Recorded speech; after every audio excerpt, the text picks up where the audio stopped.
तो hello student, welcome back to my channel Samrat Academy. तो दोस्तों, मेरा नाम है आकाश और मेरे प्यारे विद्यार्थियों, ये वीडियो बहुत ही ज़्यादा इंपॉर्टेंट होने वाली है उन स्टूडेंट के लिए जो क्लास 10th में हो और 2022 बोर्ड एग्जाम की तैयारी कर रहे हैं। इस वीडियो में हम डिस्कस करने वाले हैं क्लास 10th मैथ के 70 नंबर, बिल्कुल पक्का। अगर वीडियो शुरू से लेकर लास्ट तक देखते हैं, बहुत ही ज़्यादा बेनिफिट होने वाला है इस वीडियो से आप लोगों को और बहुत ही अच्छा अंक प्राप्त कर पाएंगे। जैसा कि देख पा रहे हैं, हमने 10 महत्वपूर्ण बहुविकल्पीय चूज़ किया है जो कि सीधे एग्जाम में आप लोगों को पूछा जाएगा। बहुविकल्पीय के बाद हमने यहाँ पे मोस्ट इंपोर्टेंट देखिए लघुत्तरी भी हमने यहाँ पे चूज किया जो कि वेरी मोस्ट इंपोर्टेंट है। ये प्रश्न पूछे जाएंगे, यहाँ प्रश्न देख सकते हैं आप, ठीक है। वेरी मोस्ट इंपोर्टेंट ये सभी प्रश्न हैं। इन सभी प्रश्नों को आपको तैयार करके जाना है। तो मेरे प्यारे विद्यार्थियों, वीडियो को शुरू से लेकर लास्ट तक हमारे साथ बने रहिए। इन सारे प्रश्नों को डिस्कस करूंगा, बेहतरीन तरीके से आपको समझाने की कोशिश करूंगा। अगर मैथ आपकी वीक है, मैथ आपको समझ में नहीं आती है, तो गारंटी मेरी है, 100% पूरी की पूरी गारंटी है समझाने की मेरी, ठीक है। बस आप वीडियो को शुरू से लास्ट तक देखिए और ध्यान से देखिए। जो समझाने की कोशिश करूंगा उसको समझने की कोशिश कीजिए। मैथ से आपको प्यार हो जाएगा, लव हो जाएगा, ये मेरी गारंटी है। और बोर्ड एग्जाम तक जाते जाते बहुत ही बेहतर अंक प्राप्त कर पाएंगे। अब डेली मैथ की वीडियो डेली अब आएंगी, ठीक है। मैथ की वीडियो डेली आएंगी, हर एक सब्जेक्ट की आती है, लेकिन मैथ की रेगुलरिटी रहेंगी, ठीक है। और आप लोगों को बहुत अच्छे तरीके से मैं सारे कोर्स कवर करवाने की कोशिश करूंगा जितना आप लोगों के सिलेबस में है, और उसके मोस्ट इंपोर्टेंट क्वेश्चन, ताकि आप 2022 बोर्ड एग्जाम में 70 नंबर अपना क्लियर कर पाएं। तो आइए चलते हैं हम लोग वीडियो की तरफ और एक एक क्वेश्चन का सोल्यूशन करेंगे हम लोग। और बहुत ध्यान तरीके से समझिएगा।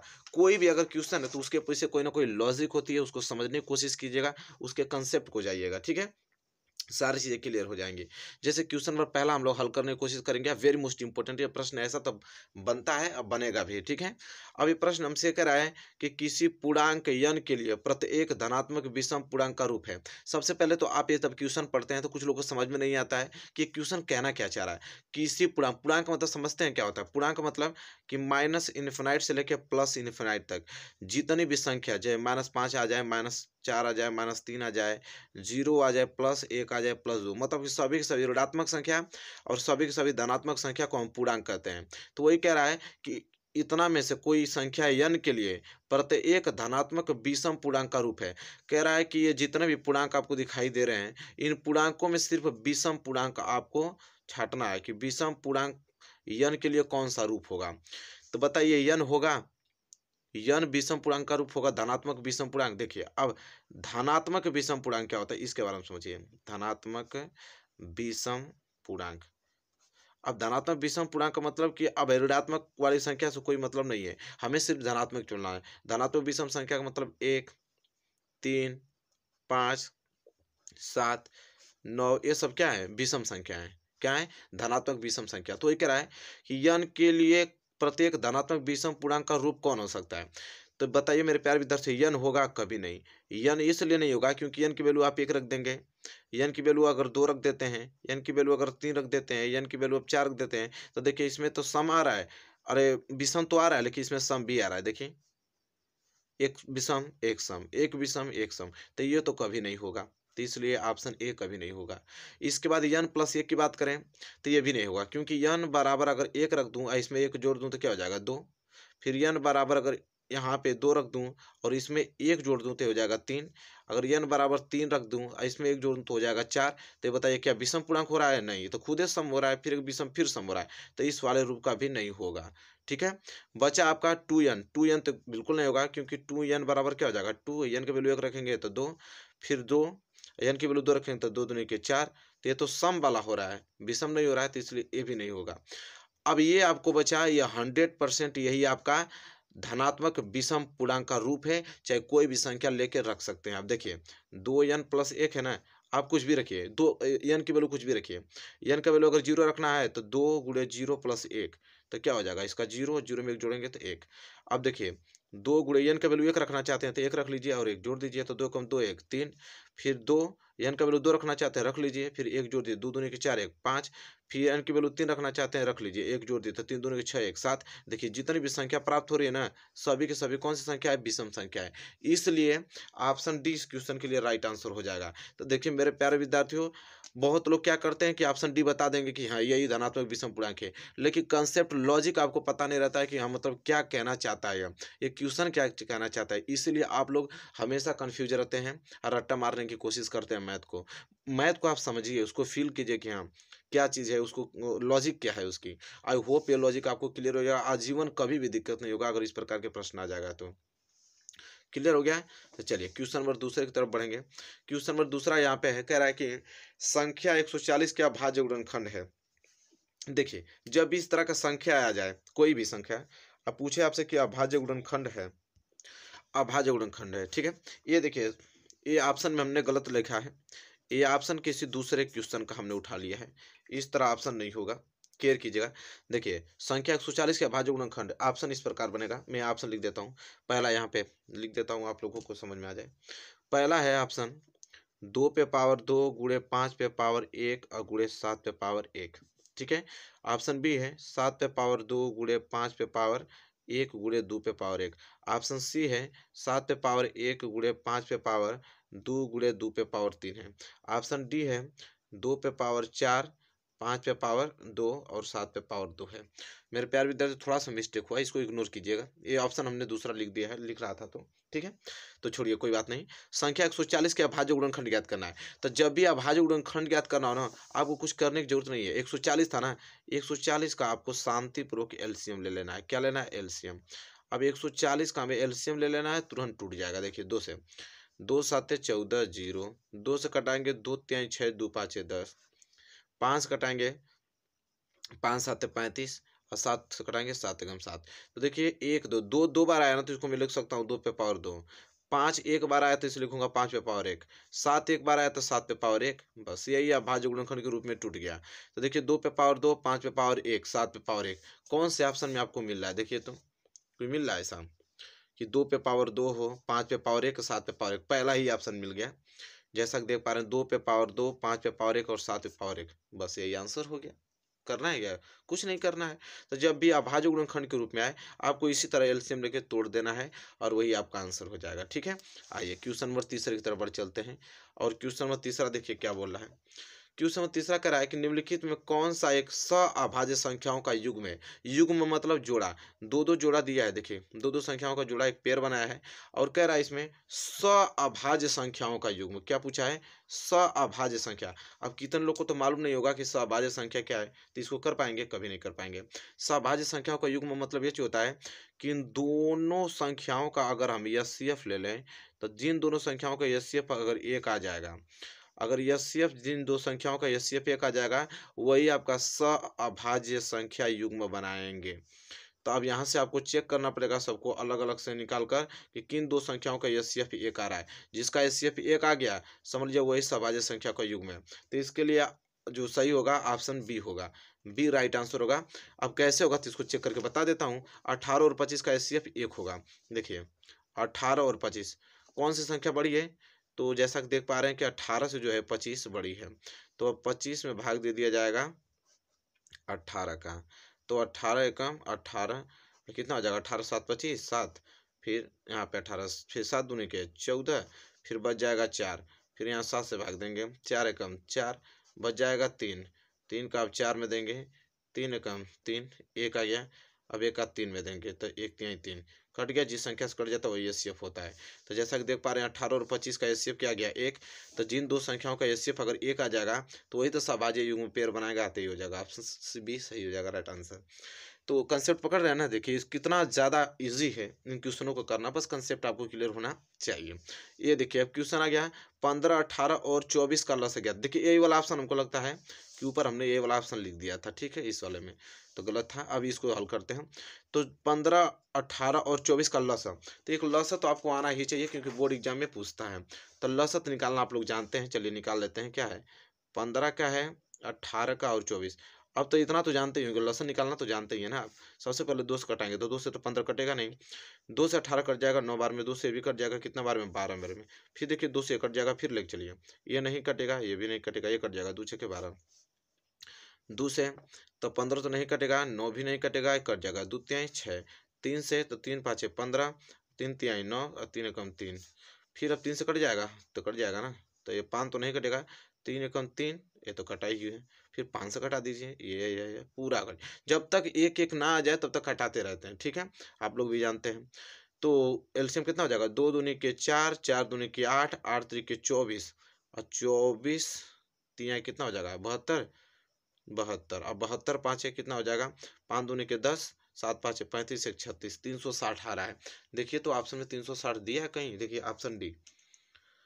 ऑप्शन डी दिया है 360, यही हो जाएगा राइट आंसर क्वेश्चन नंबर 4 के लिए। देखिए कितना सिंपल और अच्छा प्रश्न था और आपने अच्छे तरीके से कवर कर लिया। तो 15, 18 और 24 का लसा क्या हो जाएगा 360, तो लसा करना तो आ गया ना आपको। चलिए अब ये देखिए, ये वाला लॉजिक क्वेश्चन नंबर 5 के लिए लॉजिक आदमी पकड़ नहीं पाता है कि क्या एग्जैक्ट लॉजिक इसमें क्या लगेगी। कह रहा है कि दो धनात्मक पूर्णांक सी और डी है, मान लीजिए कोई दो संख्या है सी और डी, और यूक्लिड विभाजन प्रमेयिका का प्रयोग से इनका जो मसा आ रहा है वो क्यू हो रहा है, मसा क्या आ रहा है क्यू होगा, जब यहाँ लिख पा रहे हैं सी बराबर डी क्यू प्लस आर में आर का मान होगा। ठीक है, ये पूछ रहा है कि आर का मान होगा। तो मेरे प्यारे विद्यार्थियों एक बात आपको बताया जाए, क्या कहना चाह रहा है, कोई भी दो संख्या, जैसे मैं एक संख्या 2 ले लेता हूँ, एक संख्या 10 लेता हूँ, इसका कहने का तात्पर्य मैं समझा रहा हूँ, यही 2 आपका क्या है सी है और यही 10 आपका क्या है डी है। ठीक है, अब एक बात बताइए कि जब इन दोनों संख्याओं का एचसीएफ 1 आएगा, एचसीएफ 1, तो इसका मतलब एचसीएफ का एक मतलब कि क्या होगा, दोनों संख्याओं का एचसीएफ कह रहा है कि क्यू होगा, कह रहा है कि दो धनात्मक संख्याएं सी और डी पर यूक्लिड विभाजन प्रमेय का प्रयोग से इनका मशक क्यू होगा।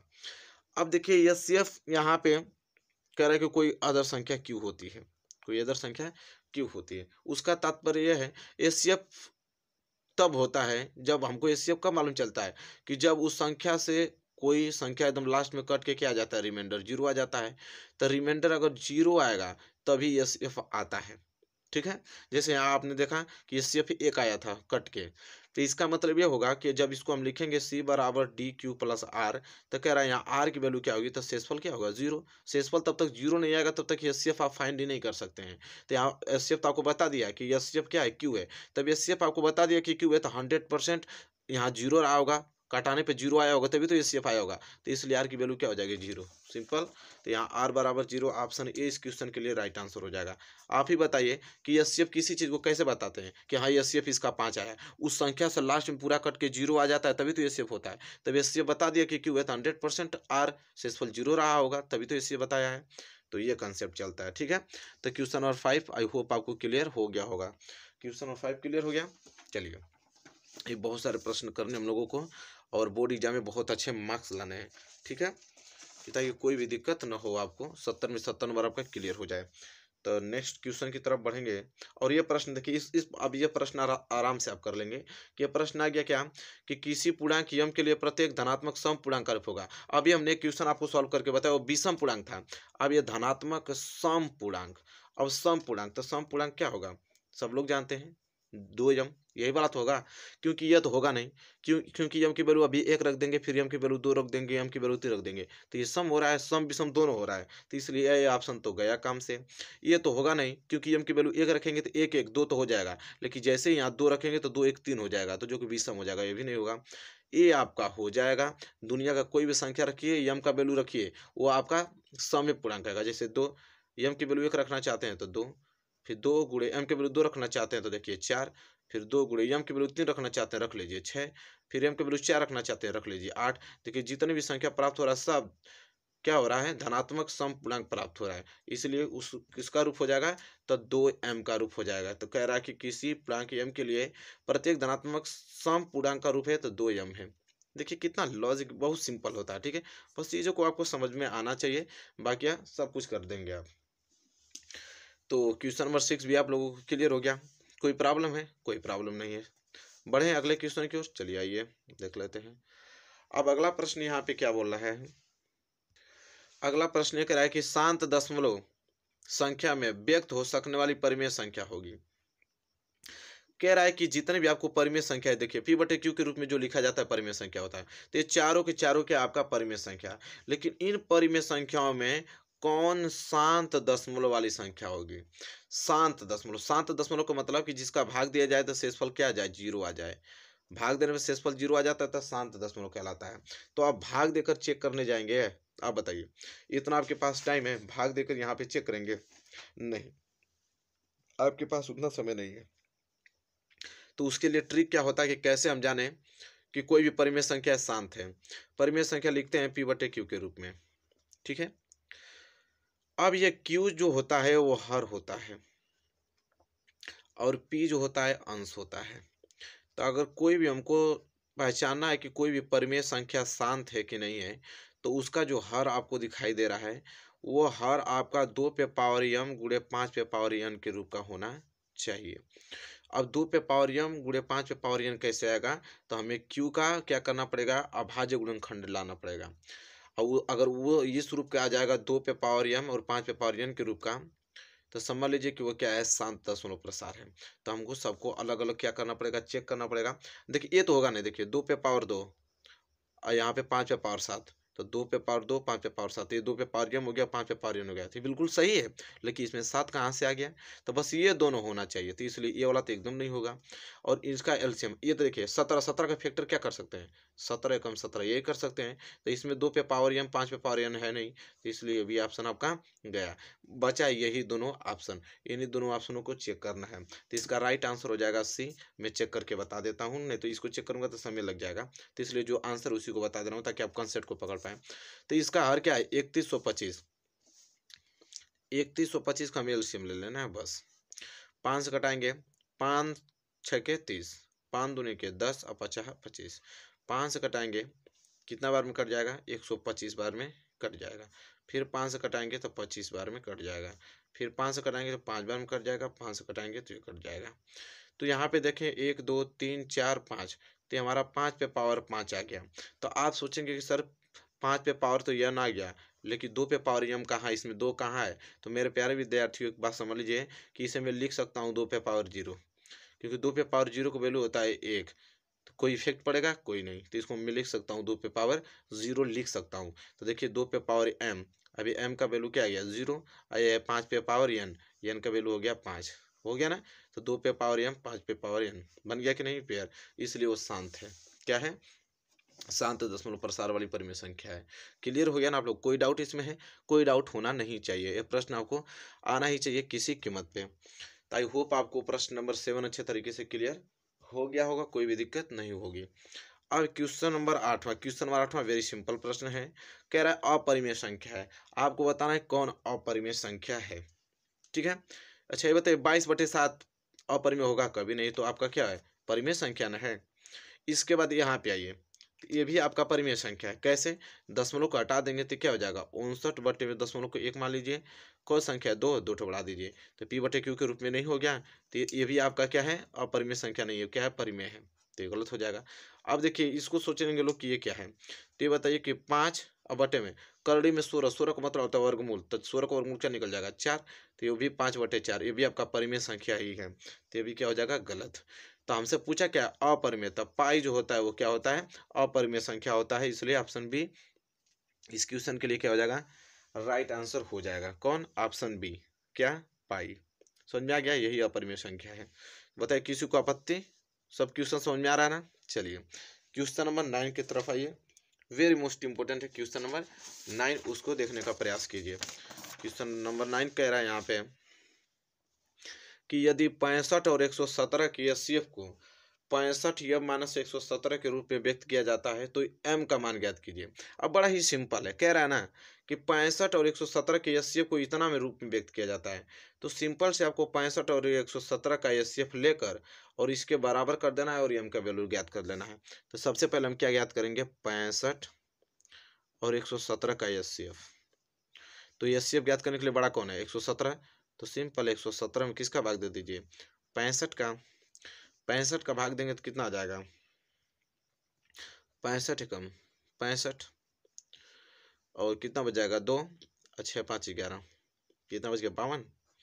इसके बाद इसमें 65 का दे दीजिए, तो 52 एकम 52, यहाँ बच जाएगा 3 और यहाँ पे बच जाएगा 1, फिर 52 भाग दीजिए, 13 चौको 52 कैंसिल। तो इसका एचसीएफ कितना आ गया, 13 आ गया। तो अब आपको करना क्या है, तब 13 आ गया है तो इसके बराबर कर देंगे। तो 65 यम माइनस 117 बराबर कितना कर देंगे, 13, क्योंकि एचसीएफ है। अब 13 हो गया तो इसको कैसे हल करेंगे, तो 65 एम बराबर 13 माइनस 117 उधर जाएगा तो प्लस 117। तो 65 एम बराबर हो जाएगा 7 3 10 और 1 1 2 1 3, कितना हो जाएगा, 130 हो जाएगा। और m का वैल्यू ज्ञात करेंगे तो 130 बटे कितना 65, तो 65 दूनी की 130, तो m का वैल्यू क्या आ गया, 2 आ गया। तो देखिए ऑप्शन में कहीं दिख रहा है क्या, दिख तो रहा है ऑप्शन भी, यही हो जाएगा आपका राइट आंसर। क्लियर हो गया, समझ में आ गया आपको। हाँ, बहुत ही ज़्यादा इजी है, आराम से कर पाएंगे आप बोर्ड एग्जाम इन सभी प्रश्नों को, तो आराम से कर पाएंगे। बस हमारे साथ रेगुलर बने रहिए, 2 महीने 3 महीने हमारे साथ रेगुलर रह जाएंगे आप, पूरी की पूरी मैथ में समाप्त कर दूंगा इसी प्रकार, और सब कुछ क्लियर हो जाएगा। अब आइए प्रश्न नंबर 10वां, ये बहुविकल्पीय का लास्ट प्रश्न है। कह रहा है यहाँ पे कि यदि संख्याओं 306 और 657 का एचसीएफ 9, तब संख्याओं 306 और 657 का एलसीएम ज्ञात कीजिए। तो दो को संख्या दिया है, दोनों संख्याओं का एचसीएफ दे दिया है 9, और इन्हीं दोनों संख्याओं का एलसीएम पूछ रहा है। तो भाई तो बहुत ईजी है। अब कौन सा ईजी है, तो मेथड देखिए। तरीका यह होता है कि एक फार्मूला होता है, आप लोग भी जानते हैं, कि पहली संख्या गुणे दूसरी संख्या बराबर एलसीएम गुणे एचसीएफ। करा दोनों संख्याओं का गुणनफल एलसीएम और एचसीएफ के गुणनफल के क्या होता है, बराबर होता है, आप लोग जानते हैं। तो दो संख्या तो दिया है, पहली संख्या क्या दिया है 306, दूसरी 657। तो पहली संख्या 306 और दूसरी संख्या 657 बराबर एलसीएम हमको पूछा है, एचसीएफ दिया है, एचसीएफ कितना दिया, 9 दिया है। तो अगर यहाँ में एलसीएम की बात करूँ, एलसीएम निकालना, तो ये जाके गुणा में तो उधर भाग में हो जाएगा, तो हो जाएगा 306 गुणे 657, अब बटे में क्या हो जाएगा, 9 हो जाएगा। अब कटाना है आपको, कटा दीजिए, 9 से कटा दीजिए, तो कितना हो जाएगा, 9 चौको 36, 9 3 27, तो फिर 36 हो जाएगा, 9 चौको 36, तो आ जाएगा आपका 34 गुणे 657, ये आपका आ जाएगा 34 गुणे 657। मतलब इसको गुणा करेंगे मेरे प्यारे विद्यार्थी, तो आ जाएगा 22 33 8, 22,338 आ जाएगा, ठीक है, गुणा करने पे। तो 22,338 देखिए ऑप्शन में कहीं लिख रहा है, 22,338 ऑप्शन ए दिख रहा है, ठीक है, 22,338 क्या हो जाएगा, राइट आंसर हो जाएगा। तो मेरे प्यारे विद्यार्थियों, आपने देखा कि 10 हमने महत्वपूर्ण आप लोगों को क्या बहुविकल्पीय प्रश्न बताया, इससे बाहर तो जा ही नहीं सकता भाई, गारंटी है मेरी, ठीक है। बस आप रेगुलर अच्छे से पढ़ते रहिए, तो आई होप आपको 200 प्रश्न अच्छे तरीके से क्लियर हो गए होंगे। अब यहाँ पे कुछ हम लोगों को बात करना है यहाँ पे अब सब्जेक्टिव क्वेश्चन के बारे में, जो कि बोर्ड एग्जाम में सीधे पूछा जाएगा।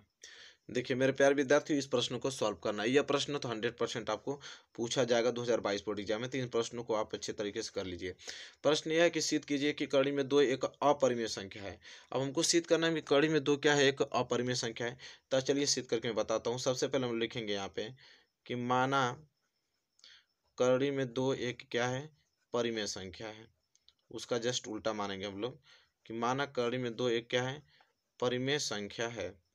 अब हमने कड़ी में 2 को हमने मान लिया क्या, परिमेय संख्या।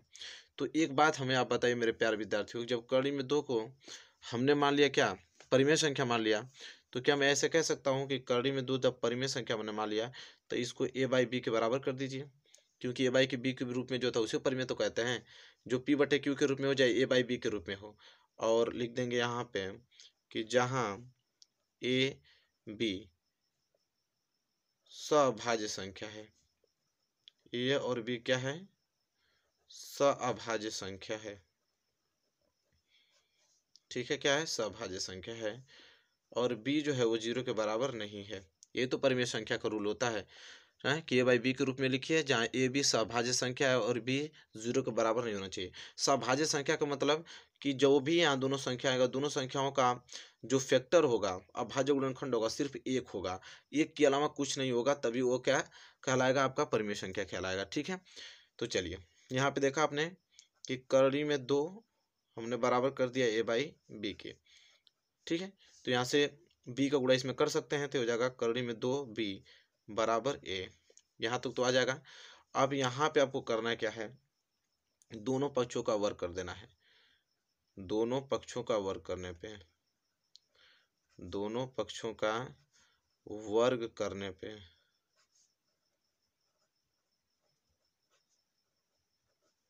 अब दोनों पक्षों का वर्ग करने का मतलब कि करड़ी में 2b का आप वर्ग कर दीजिए, इधर a का वर्ग कर दीजिए।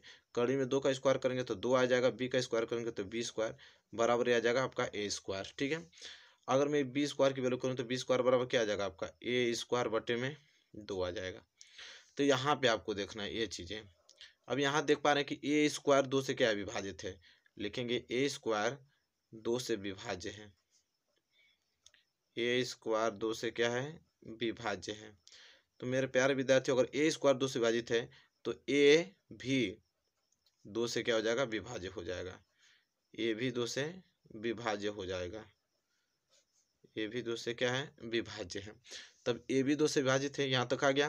तो हम एक नियत मांगे a बराबर 2 से विभाजित है तो a बराबर 2c।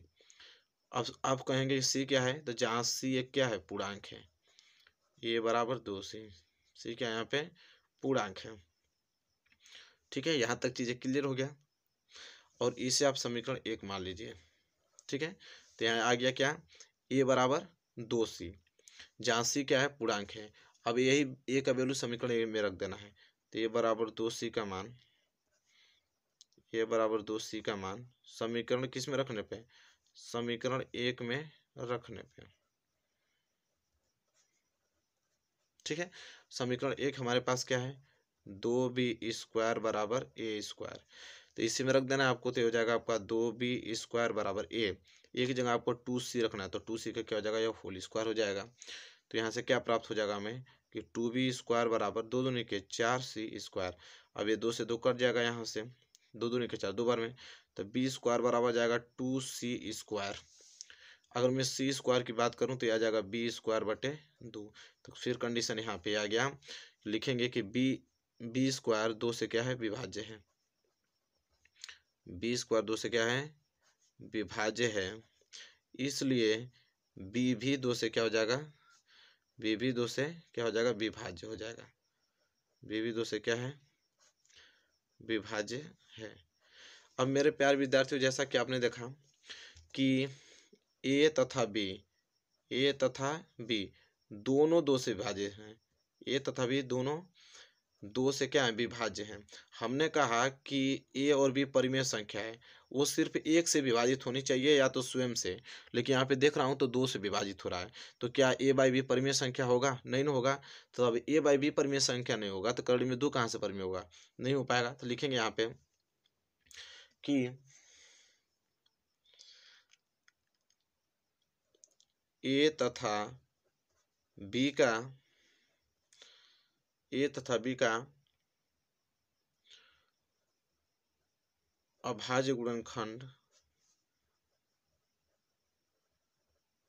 2 है, जो कि सभाज्य नहीं है। सभाज्य का मतलब कि 1 होना चाहिए, जो कि सअभाज्य नहीं है। इसको सही से लिख लीजिएगा, सअभाज्य नहीं है। तब सअभाज्य नहीं है, इसलिए हम कह सकते हैं कि करड़ी में 2 एक क्या है, परिमेय संख्या नहीं है, परिमेय संख्या नहीं है। करड़ी में 2 एक क्या है, परिमेय संख्या नहीं है। तब करड़ी में 2 एक परिमेय संख्या नहीं है, तो यहाँ पे लिख लीजिए, इसलिए करड़ी में 2 एक क्या हो जाएगा, अपरिमेय संख्या हो जाएगा, अपरिमेय संख्या हो जाएगा, अपरिमेय संख्या है, ऐसे लिख लीजिएगा। तो क्लियर हो गया ना मेरे प्यारे विद्यार्थियों। तो क्लियर हो गया। तो ये प्रश्न इस प्रकार लगाया जाता है, बहुत ही ज़्यादा सिंपल होता है। एक बार और लगा देंगे तो आपको पूरा कंसेप्ट क्लियर हो जाएगा। इसी आधार पे जितने भी आ जाएगा, करनी 5 वाला भी आ जाएगा तो इसी आधार पे कर दीजिएगा, करनी में 3 पूछ देगा तो इसी आधार पे कर दीजिएगा। ठीक है, तो आई होप ये वाला प्रश्न अच्छे तरीके से क्लियर कर लिए होंगे आप लोग। प्रश्न नंबर 11 बहुत ही अच्छे तरीके से इस प्रश्न को आपने कवर कर लिया है। बहुत ही ज़्यादा वेरी वेरी मोस्ट इम्पोर्टेंट यह प्रश्न है। अब हम बढ़ेंगे अगले प्रश्न की तरफ, और अगला प्रश्न इस स्लिप में आपको देखने को मिलेगा। ठीक है, अब यह प्रश्न क्या है, प्रश्न नंबर 12, इस संख्या 0.66 को p/q के रूप में प्रदर्शित कीजिए। ये संख्या है।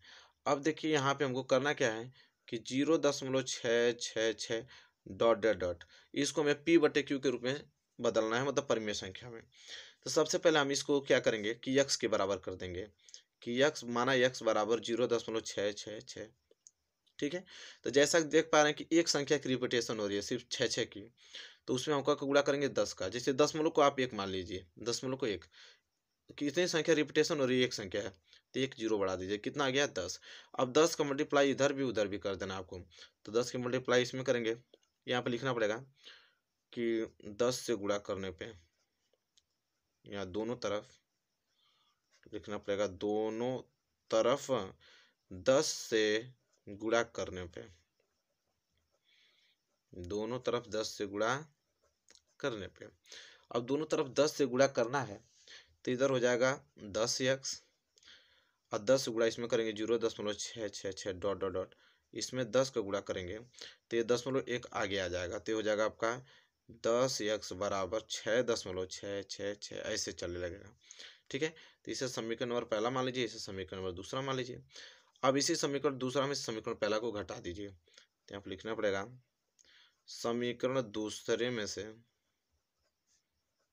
समीकरण दूसरे में से समीकरण पहला घटाने पर, समीकरण पहला घटाने पर समीकरण दूसरा आपका क्या है 10x बराबर 6.666 डॉट डॉट डॉट, इसमें से पहला घटा देना है आपको x बराबर 0.666, ये आपको घटा देना है।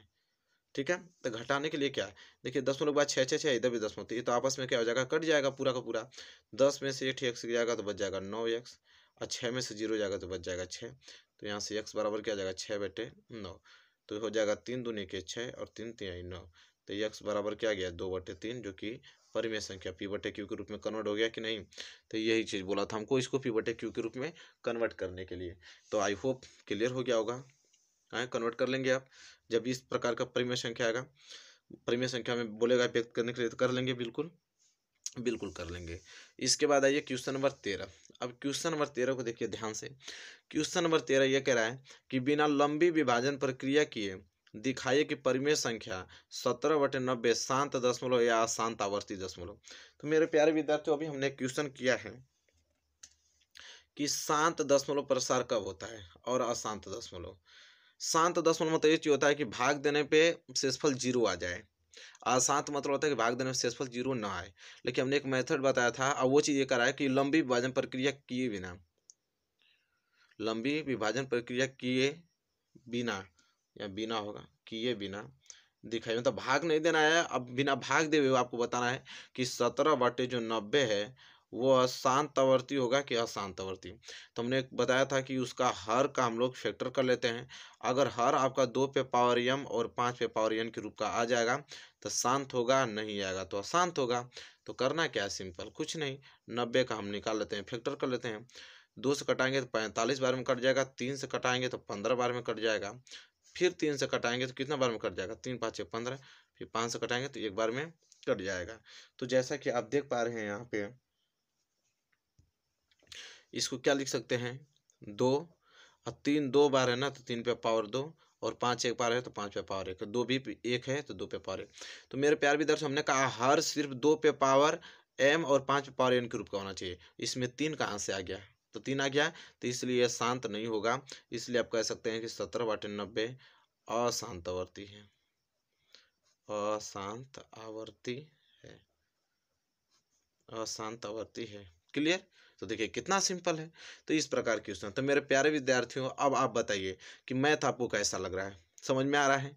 मैथ में अच्छा स्कोर करवा दूंगा, आप टेंशन ना लीजिए, हर एक सब्जेक्ट में करा देंगे। बस आप हमारे साथ बने रहिए। वीडियो को शेयर कीजिए, वीडियो को अपने फ्रेंड यहाँ शेयर कीजिए, ताकि ज़्यादा से ज़्यादा फ्रेंड आपके हमारे पास जुड़ पाएँ और वो भी अच्छे तरीके से तैयारी कर पाएँ और अच्छा से अच्छा अंक प्राप्त कर पाएँ 2022 बोर्ड एग्जाम में। तो वीडियो पसंद आए तो प्लीज़ लाइक कीजिए, चैनल पर नए हैं तो चैनल को सब्सक्राइब करके बेल आइकन को प्रेस कर देना है, वीडियो को शेयर करना बिल्कुल नहीं भूलना है, ठीक है आप लोगों को। तो चलिए मिलेंगे एक प्यारे से नेक्स्ट वीडियो में, तब तक के लिए धन्यवाद।